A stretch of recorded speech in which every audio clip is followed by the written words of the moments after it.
Salam saudara-saudara, selamat beribadah. Saya percaya bahwa Tuhan mengasihi kita. Memang aktivitas ibadah kita untuk wilayah Kota Kupang ada di rumah, tapi percayalah bahwa Tuhan ada di situ bersama engkau. Tuhan ada dalam pujianmu, doamu, Tuhan ada di dalam seluruh pergumulanmu. Bersama keluarga, bahkan ketika engkau sendiri, engkau terbaring sakit pun, Tuhan mendengar doa-doamu. Tema khotbah kita adalah pertobatan sebagai syarat pemulihan relasi dengan Allah. Pertobatan dia menjadi syarat untuk pemulihan relasi dengan Allah. Saudara-saudara, Niniwe kalau kita lihat di peta itu ada di sebelah utara dari kota Baghdad. Dia ada di Mesopotamia di Alkitab, tapi itu wilayah Irak. Di Alkitab kadang menyebut kota Niniwe sebagai Assyria, bangsa penyembah dewa Istar, dewa kesuburan. Nah saudara, informasi tentang kehidupan penduduk Niniwe di masa Nabi Yunus itu memang kita baca tentang adanya kekerasan atau apa, tetapi lebih jelas itu bisa saudara baca pada Nahum pasal 3. Jadi biasanya kita cari keterangan-keterangan dalam Alkitab, kemudian kita juga cari ada sumber-sumber di luar Alkitab. Di dalam Nahum pasal 3 itu penduduk Niniwe itu digambarkan sebagai penduduk yang masyarakatnya itu haus darah. Mereka menyebutnya kota darah, kota brutal. Mereka bangsa yang gemar berperang. Ada satu kebiasaan yang mereka lakukan adalah mereka suka mempertontonkan kekerasan di depan banyak orang, baik perlakuan yang jahat ataupun pembunuhan. Mereka ketika memutilasi atau mereka memotong tangan atau kaki seseorang itu dipertunjukkan di depan banyak orang. Dan ini kejahatan luar biasa. Ini satu perlakuan hidup di mana kota ini merasa bahwa kehidupan manusia tidak lagi berarti. Kemudian orang-orang Niniwe karena kotanya sangat maju, mereka menjadi bangsa yang kuat dengan tentara yang kuat. Mereka menaklukkan banyak wilayah. Mereka kemudian menjadi sombong, mereka menjadi arogan. Dan karena itu di sekitar kota kurang lebih ada 13 km, tembok kota dikelilingi ada sekitar 40 sampai 50 kaki. Dan di dalam kota itu penataan kota hebat di situ. Itu ada di kota Niniwe itu ada taman-taman yang indah, ada kebun binatang. Dan yang paling hebat secara ilmu pengetahuan mereka juga mulai mengalami kemajuan. Ini karena kalau kita cek sebenarnya juga kemajuan ini ada kaitan dengan Nimrod.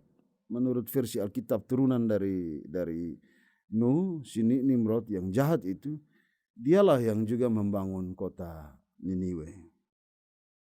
Tetapi ada sumber lain di luar Alkitab, saudara-saudara. Misalnya oleh pemikir Yunani seperti Herodotus dan Aristoteles. Mereka menggambarkan kota Niniwe itu sebagai kota yang kuat dalam hal penindasan terhadap gender perempuan, dan kota yang korup, perlakuan korupsi luar biasa, para pejabat dengan seenaknya mengambil apa yang menjadi milik rakyat. Nah saudara-saudara, dengan informasi-informasi ini, maka sekarang kita mengerti mengapa Allah campur tangan terhadap perkembangan kota yang maju ini, terhadap keberadaan masyarakat Niniwe yang sudah maju dalam banyak hal, tetapi bebal secara moral.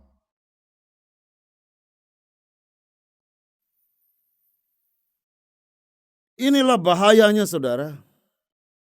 bahwa di tengah tantangan kemajuan kota, di tengah tantangan sebuah kemajuan, saudara, ada sisi lain yang harus kita lihat, bahwa di sisi lain kemajuan satu masyarakat, kita juga bisa ada dalam persoalan level moral terendah. Bahkan ini level moral yang paling memalukan ketika orang membiasakan diri menganggap kejahatan sebagai sesuatu yang lumrah. Jadi di mana-mana itu, saudara, jangan heran, saudara, ketika ada kemajuan dan perlakuan orang secara moral itu memalukan, karena mereka anggap itu lumrah. Ya, yang maju ya begini, yang maju begini, yang disebut yang maju menurut anak-anak muda itu ialah sudah yang pacaran, naik motor, ketoke, melengket. Itu sudah, itu. Yang disebut dengan yang maju itu adalah sudah pakai baju, bottom pakai celana, bukan hanya sone ada kain lagi, tapi itu pendek sekali. Kita lihat itu seperti ada orang pikir saya boak dari mana begitu kira-kira. Ini makin aneh, saudara-saudara, dalam kehidupan kita. Jadi sisi lain dari kemajuan itu adalah orang merasa bahwa kejahatan itu gaya. Nah, ini celaka, saudara. Kalau kejahatan menjadi satu gaya, itu hidup itu celaka. Kita lihat Tuhan begitu marah dan Tuhan harus campur tangan dalam keberadaan moral ketika orang menganggap kejahatan itu lumrah. Saya membaca buku dari penulis Hannah Arendt. Judul bukunya adalah Banality of Evil. Dia orang Yahudi. Dia berkisah tentang bagaimana penghukuman di pengadilan Yerusalem. Ada kisah menarik tentang seorang penjahat perang dari Jerman. Selain Hitler, ada seorang bernama Adolf Eichmann.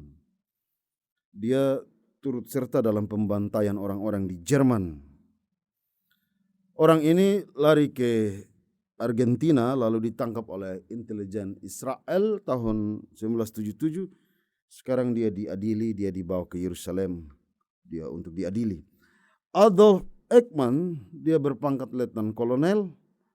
Perannya dalam kejahatan itu adalah dialah yang menyiapkan kendaraan, dia mengangkut orang-orang Israel ke kem pembantaian, dan dia salah satu otak yang merakit bom asap untuk kematian orang-orang Israel. Asap racun waktu itu. Menariknya, saudara-saudara,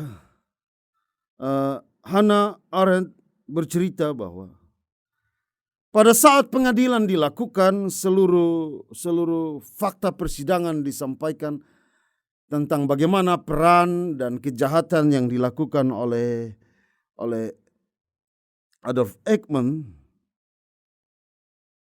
Kelihatannya dia biasa-biasa saja. Orang bertanya tentang bagaimana perannya, bagaimana ini dilakukan. Dia menjawab dengan biasa-biasa saja. Tidak ada raut mukanya yang menunjukkan penyesalan akan perbuatannya. Bahkan tanpa bersalah, tanpa berasa berdosa, dia mengatakan bahwa saya kan hanya menjalankan perintah. Ini celaka, saudara. Ini celaka. Kadang kita tahu bahwa ini tidak benar, tapi ya sudahlah. Bos bilang begitu, ya sudah, begitu sudah. Begitu sudah. Kita tahu bahwa ini tidak beres, tapi ya sudah, begitulah. Ini sudah, begitulah keadaan kita. Dan karena itu, Hannah Arendt bilang begini, kejahatan itu akan sulit ditaklukkan bila mana para pelaku kejahatan terlihat sebagai orang-orang biasa, namun merasa biasa saat melakukan kejahatan. Awas, saudara, ada bahaya. Banality of evil. Kejahatan itu dianggap biasa. Awas itu. Dan jika itu terjadi bahaya. Saya pergi ke pasar. Ada ibu-ibu dong yang maki. Semua bahasa luar dalam dong omong habis. Bateria di pasar, satu tunjuk satu, maki. Ada yang dah beli saya, dah mulai, Pak Pendeta, selamat Pak. Dong sambung lagi, bayangkan. Dong hanya omong togor tapi dong sambung lagi. Tidak tahu malu saudara-saudara. Setelah itu mereka anggap biasa, berjual biasa, malah menyanyi lagi. Aduh, maki tapi biasa. Ada laki-laki yang ketika dia melakukan perselingkuhan, ada suami yang melakukan perselingkuhan. Begitu orang dapat tahu, dia sana menyesal sedikit. Malah dia bilang, ya namanya juga laki-laki. Karena laki-laki jadi biasa. Apa ini saudara-saudara kehidupan saya dan saudara ini? Ada orang yang bawa bom, bunuh diri, kasih mati banyak orang dan meneriakkan nama Allah. Coba saudara bayangkan. Saudara pukul anakmu sambil berteriak, haleluya. Kira-kira Tuhan dengar ke sana? Tidak bisa saudara.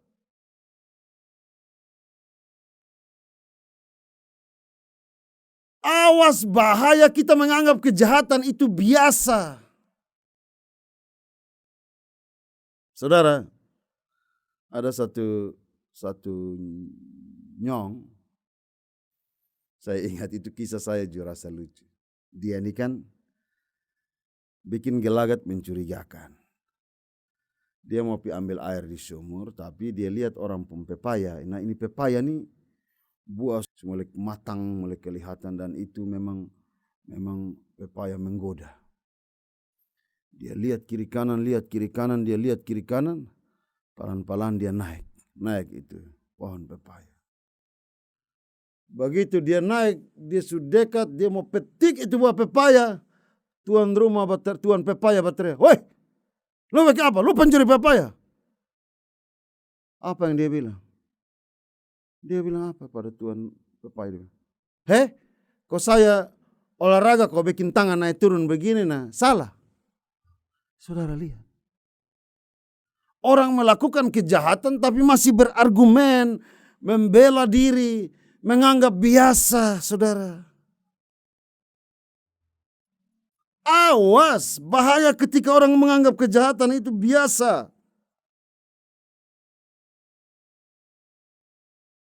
Saya pergi ke warung, saya lihat ini ada satu bapak pesan bakso. Si nona ini yang pelayan ini dia bawa bakso. Dia tidak hati-hati, dia kasih tumpah kuah bakso di itu bapak kena pahanya, karena bapak paha itu. Bukannya minta maaf, malah dia tertawa. Bapak tua boleh kesakitan, mau dia ketawa. Bayangkan, ini mau jadi apa kehidupan ini? Orang tertawa karena dosa, orang menganggap hebat karena orang menjadi pelaku dosa. Awas saudara, banality of evil. Ketika orang merasa bahwa kejahatan itu lumrah. Karena itu saudara, tidak ada cara lain supaya saya dan saudara sudah bisa belajar mengenai bagaimana reaksi Allah terhadap kehidupan kita. Tidak ada cara lain. Bagaimana mengubah keberadaan kita, tidak ada cara lain kecuali satu, bertobat. Saudara-saudara, siapa saja engkau, kecil, besar, siapa saja engkau, orang muda, suami, istri, siapa saja engkau, opa, oma, atau siapa saja engkau, baik engkau yang punya profesi, punya jabatan, baik engkau yang melayani Tuhan atau siapa saja, selalu memiliki prinsip pertobatan dalam hidup. Tidak ada cara lain dalam kehidupan kita. Teguran sang nabi itu teguran yang keras. Dia mewakili isi hati Allah. 40 hari lagi kota Niniwe akan ditunggang balikan. Di ayat 4. 40 hari Tuhan kasih waktu. Temponya 40 hari. tunggang balikan saudara-saudara, itu dia kalau dalam teks Ibrani dia memakai kata hapka. Kata itu sama dengan kisah di mana Tuhan memusnahkan Sodom dalam Kejadian pasal 19 ayat 25. Menariknya saudara, menariknya. Sebelum Tuhan musnahkan Sodom kan ada percakapan dengan Abraham kan, kalau kita baca. Apa Abraham bilang? Tuhan, kalau ada 50 orang benar, kalau ada 50 orang benar, kota itu tidak akan dimusnahkan. Turun sampai 10. 10 ada orang benar. Sana ada. Akhirnya kota itu dimusnahkan. Cari orang benar 10 saja sana ada. Padahal saudara, di mana ada orang benar hidup, di situ lingkungan itu akan diselamatkan. Dan apa yang dikatakan oleh Nabi Yunus ini perkataan yang keras. Allah merancang kemarahan yang besar ketika orang-orang tidak bertobat. Allah tidak tinggal diam karena kejahatan itu terjadi juga ketika kita membiarkannya. Pembiaran itu bisa menjadi agenda besar, pintu masuk untuk kejahatan berlaku terus-menerus. Coba, hei ibu-ibu, taruhlah ada seorang bapak dia inbox engkau. Oleh suami orang, engkau punya suami, dia inbox engkau. Malam, kakak saya, adik saya. Malam, saudara bilang, adik bisa ketemu. Kalau engkau istri yang hebat, engkau akan bilang begini, maaf, saya sudah punya suami. Tetapi karena engkau membiarkan, maka dia juga akan cari-cari terus. Begitu kan hidup ini. Ada orang kasih biasa diri. Kejahatan itu kalau dibiarkan, itu pintu masuk untuk dia akan terus bertumbuh dan tidak akan pernah selesai. Saudara-saudara,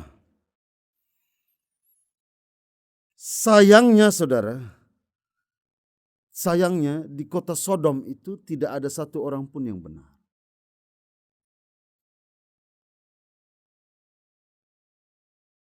Karena banality of evil. Karena kejahatan itu dianggap biasa. Disinilah kita menemukan saudara, karakter Allah yang universal. Semua bangsa boleh menyebut nama Allah yang berbeda-beda. Semua suku menyebut nama Tuhan dengan nama yang berbeda. Bahkan mungkin agama-agama menyebut nama Tuhan dengan sapaan yang berbeda. Tetapi ciri Allah yang universal ialah ia tidak akan pernah berdiam diri dengan kejahatan. Ketika orang menyebar berita hoax, seolah-olah COVID ini adalah rekayasa. Ketika orang menyebar berita tidak benar bahwa ada chip di balik vaksin.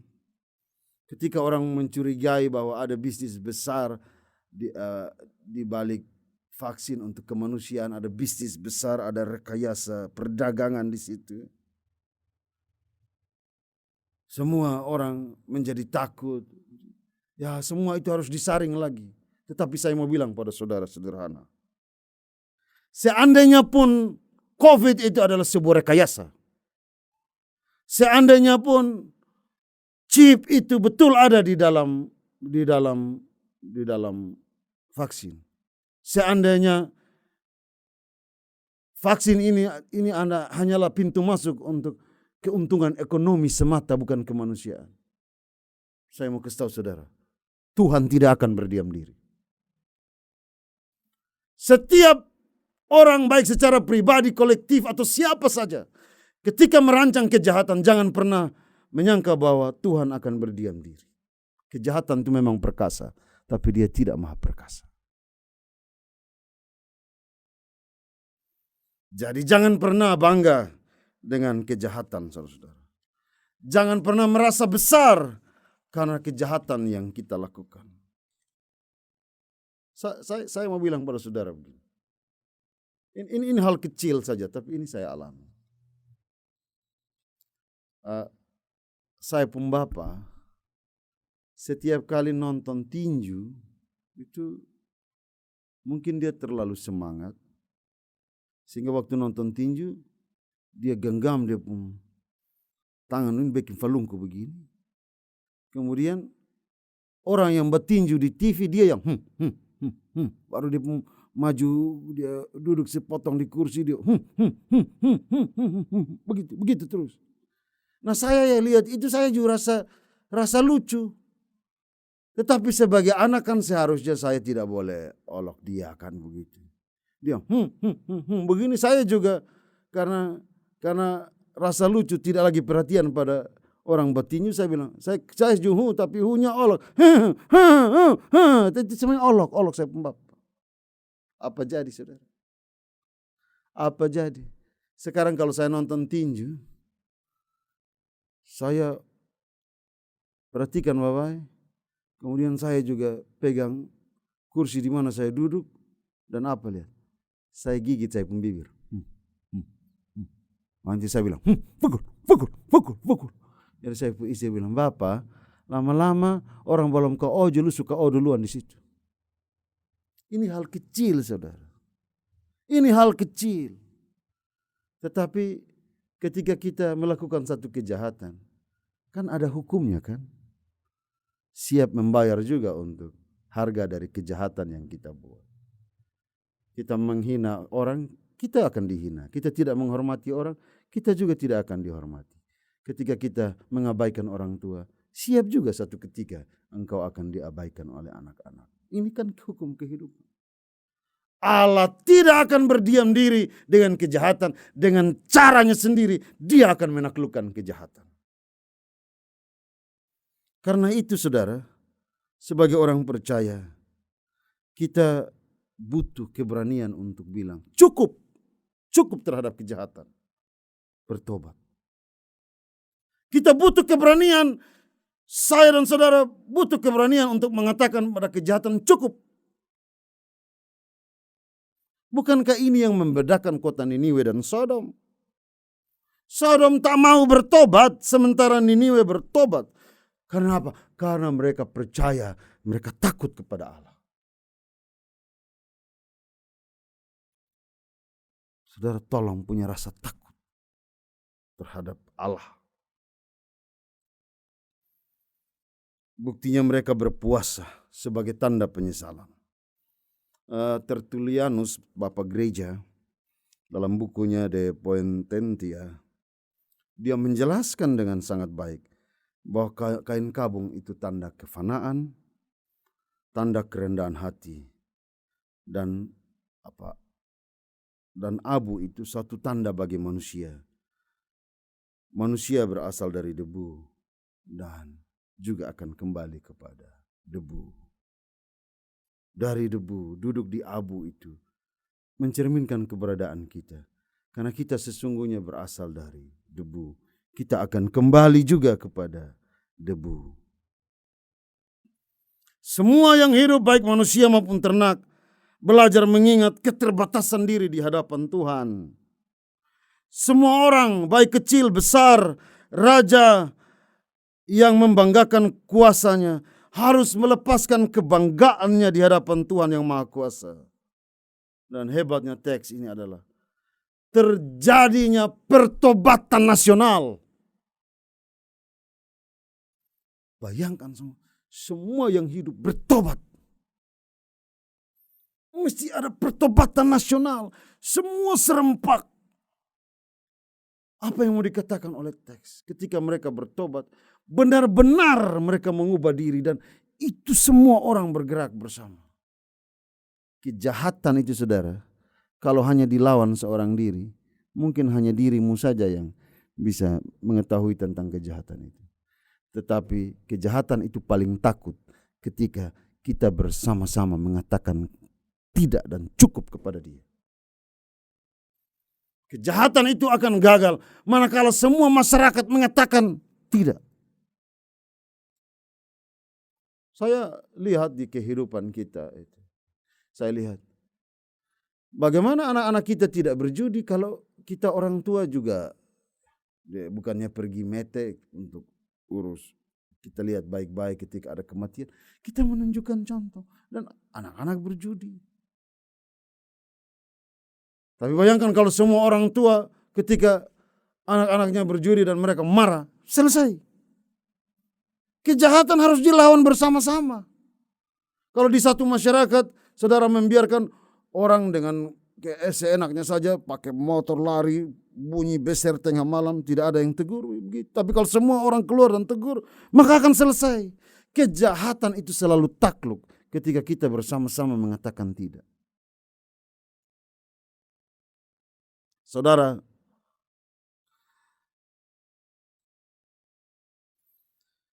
mungkin kita butuh ritual yang sungguh-sungguh menurut saya saat ini. Sebab setiap hari ada bunyi sirene yang menakutkan. Setiap hari korban bertambah karena pandemi COVID ini. Bahkan setiap waktu kita harus siap. Karena COVID bisa mengambil orang yang kita sayangi, orang terdekat, bahkan orang yang kita harapkan dalam hidup kita.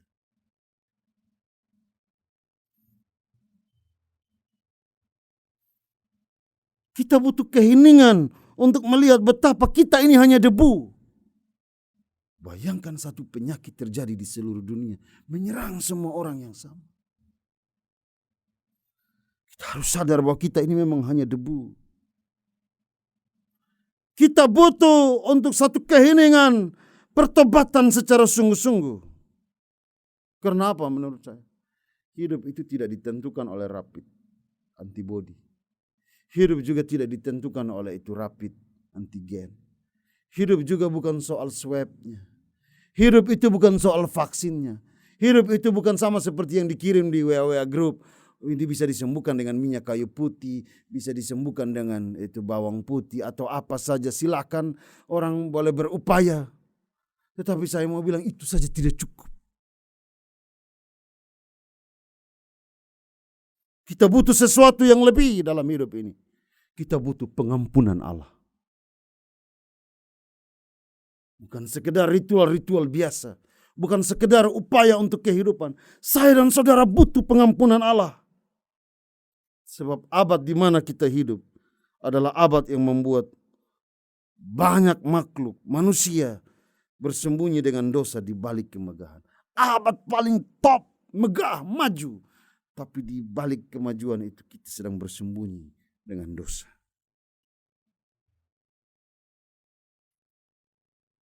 Allah luar biasa, saudara. Saya kemarin sebelum jalan datang kantor, kan istri saya juga lagi urus mertua yang sakit. Jadi anak saya yang kedua juga, ya dia baru kurang 3 hari dia keluar dari rumah sakit dan sudah sembuh. Saya bilang pada anak pertama, saya bilang, kakak sini. Nah, Bapak mau pergi kantor, tapi sebagai anak pertama, sebagai laki-laki, Bapak serahkan tanggung jawab ganti Bapak di rumah. Tolong lihat adik, kalau adik mau makan tolong lihat itu supaya adik jangan makan terlambat. Iya. Begitu saya pulang, saudara, saya rasa aneh karena saya punya anak tidak biasa begitu. Anak laki-laki saya yang saya kasih tanggung jawab, anak pertama nih, dia datang dari sana, dia buka saya pun sepatu, dia sambut saya, dia senang.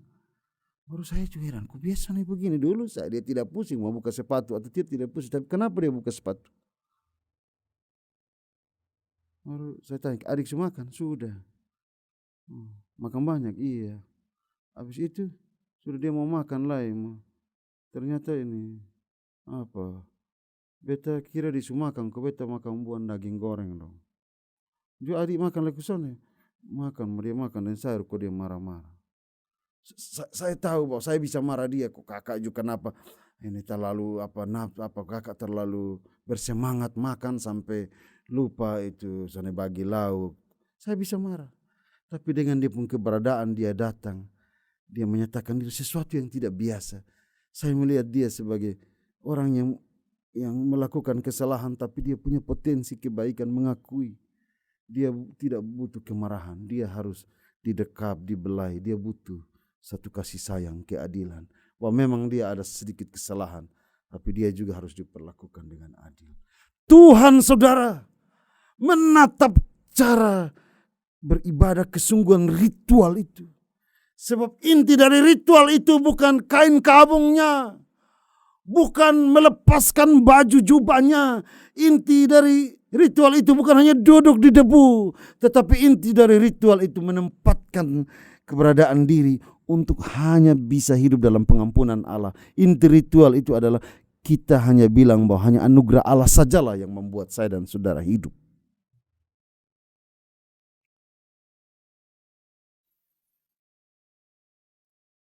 Apa kata firman Tuhan? Ayat 9 cukup menggetarkan hati kita, saudara. Miyada, siapa tahu? Miyada, siapa tahu? Mudah-mudahan, mungkin Allah mengasihi kita, Allah menyesal, mungkin Allah berbalik dari kemarahannya dan mengampuni kita. Siapa tahu? Miyada itu diucapkan hanya oleh orang-orang yang melakukan dosa. Sebab orang-orang yang melakukan dosa, mereka hanya penuh dengan ketidakpastian. Miyada. Coba kita tes, saudara. Ketika saudara melakukan kesalahan kepada orang lain, sebagai anak-anak Tuhan sejati, saudara akan pergi dan meminta maaf. Tetapi saudara lihat ada kuasa hebatnya dosa. Bahwa saudara kadang mau pergi, tapi saudara beban. Pi baik kalau dia terima, maka kalau dia tolak atau dia marah beta, dia usir beta. Tidak pasti. Kenapa? Itu kuasa dosa. Dia berupaya untuk membatalkan keberadaan, pergi untuk meminta maaf. Karena selalu tidak pasti. Yang tidak pasti ini yang merusak otak kita, hati kita. Dosa itu begitu, dia buat tidak pasti. Coba saudara lihat, orang begitu virus COVID, masa bisa rumah orang dilempar? Apakah itu aib, saudara? Ya virus. Karena kita menganggap tidak pasti, kita tidak percaya diri, kita tidak pasti. Ketakutan terlalu menguasai kehidupan kita. Orang-orang yang melakukan dosa itu selalu ada dalam ketidakpastian. Coba saudara, ketika saudara melakukan dosa, banyak orang ketika dia salah jalan, dia melakukan kesalahan. Apa yang dia lakukan? Tutup diri, kunci diri. Dia ada yang sampai bunuh diri. Kenapa? Karena ada kuasa dosa yang terlalu besar, yaitu membuat kita mengalami rasa malu luar biasa dan menganggap diri tidak berarti. Oh tidak. Itu karena kuasa dosa itu membuat tidak pasti. Padahal orang-orang yang pasti di dalam Tuhan, anak-anak Tuhan, akan tahu memang saya berdosa. Tapi saya juga punya kemungkinan untuk berubah. Tidak ambil jalan pintas dalam hidup ini. Tidak menarik diri dari kehidupan ini. Bahkan saudara, ada kuasa dosa yang paling berbahaya, itu adalah kuasa dosa itu selalu menggoda kita untuk menutupi satu dosa dengan melakukan dosa yang lain. Itu betapa hebatnya kuasa dosa itu. Miyada, siapa tahu. Tetapi kemudian apa yang disebut? Allah menyesal karena rancangan malapetaka. Berbeda dengan manusia yang melakukan dosa selalu dalam ketidakpastian. Allah hadir sebagai figur yang berbeda. Allah hadir dengan anugerah, dan anugerah Allah itu pasti.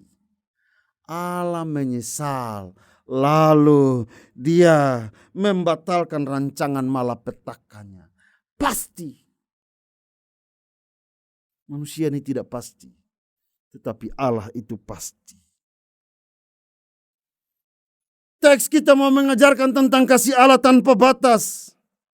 Saudara boleh melakukan kejahatan, tetapi anugerah Allah akan membuang dosamu ke dalam tubir-tubir laut. Laut yang paling dalam, Allah sendiri yang buang. Tidak terlihat oleh siapapun. Saudara, saya mau bilang pada saudara begini. Teks bercerita dengan sangat hebat bagaimana pertobatan terjadi. Uniknya, sebelum Allah menerima pertobatan orang Niniwe, ia terlebih dahulu membuat Nabi Yunus bertobat. Sebelum mentobatkan banyak orang, Allah mentobatkan manusia secara pribadi. Jadi ada pertobatan personal, tapi juga ada pertobatan komunal. Setelah orang Niniwe bertobat, mungkin Yunus yang menjadi miniatur karena dia berasal dari Israel Utara harus juga mengajarkan kepada orang-orang Israel bahwa ada bangsa lain yang cepat menerima Tuhan. Mereka cepat mengakui kesalahan dibanding dengan Israel yang memiliki status istimewa, tetapi mereka selalu tegar tengkuk, tidak menerima teguran dari Tuhan. Dan itu biasa, saudara. Biasa. Kadangkala dalam rumah kita lebih suka mendengar orang lain daripada apa yang disampaikan oleh orang dalam rumah kita sendiri, baik ayah, ibu maupun anak-anak kita. Karena itu, teks ini mau bilang, bukan siapa yang dipilih secara khusus, bukan engkau berasal dari mana, tetapi beriman itu berarti siapa yang mau untuk bertobat setiap hari dalam hidup. Allah mencintai orang-orang yang mau bertobat setiap hari dalam hidup. Anugerah Allah tidak akan pernah menjadi batu sandungan manakala saudara mau bertobat setiap hari. Benar ya, benar ya. Pertobatan itu syarat utama untuk membangun relasi dengan Allah. Allah mencari kita, Allah menyesal dan menyiapkan kehidupan yang baru bagi kita. Saya kira begini saudara. Waktu Yunus bertobat, malaikat bersuka cita. Waktu penduduk di Niniwe bertobat, malaikat bikin pesta. Satu kota bos. Satu orang sama malaikat tuh senang, apalagi satu kota. Dan bayangkan, jika satu dunia bertobat, maka firman Tuhan digenapi. Datanglah kerajaanmu di bumi seperti di sorga. Datanglah anugerahmu di bumi seperti di sorga. Amin.